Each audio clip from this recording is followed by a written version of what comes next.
On all of these three key issues, Liberal and Labor were on a unity ticket. Both parties offered to spend their way out of difficult times, promised to destroy our cheap, reliable energy infrastructure in pursuit of insane net zero targets, and never once mentioned the disturbing level of anti-Australian, anti-industrial, pagan green indoctrination going on in our schools. Nor did either party mention the COVID lockdowns and vaccine mandates, which we now know from Australia's alarmingly high excess death statistics killed more people than they saved. In a normal world, this would have been a gift for any opposition to gain electoral ground. But Minns knows his own party is up to its neck in COVID culpability, so he, like Perrottet, spent the campaign whistling Dixie while the excess deaths piled up, hoping voters didn't notice. And they mostly didn't, although they may well have in Wakehurst, the seat held by former Health Minister Brad Hazzard. Hazzard frequently vilified people who didn't agree with him that the COVID virus was frighteningly fatal and were sceptical about the experimental vaccines. On both counts, his detractors were both rational and justified.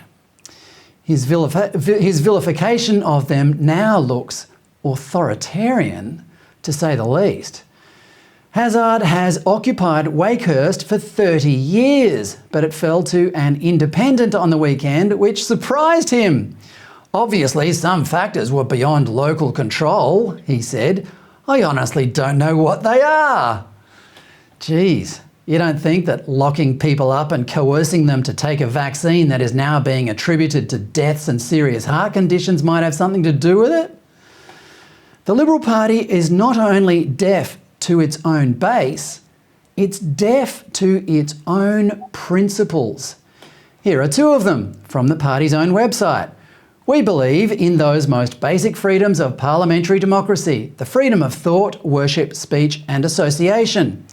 In a just and humane society in which the importance of the family and the role of law and justice is maintained. Today, after the party was trounced in New South Wales for abandoning those principles, the Victorian branch suspended a new MP, Moira Deeming, for holding those same principles dear. Deeming spoke at a rally in Melbourne a little over a week ago that was crashed by a dubious bunch of so-called Nazis in masks and black football shorts. For this, she has been suspended from the party for 9 months. Her leader, John Pesutto, has accused Deeming of, quote, conducting activities in a manner likely to bring discredit on the Parliament or the parliamentary party. Dear me. All she did was speak at a rally where she was upstaged by a bunch of clowns she didn't know. At the federal level, opposition leader Peter Dutton is refusing to express an opinion about the proposed voice to Parliament, despite the proposal trashing Liberal values. And if the Liberal Party isn't dead now, it will be soon, if it doesn't start standing for something.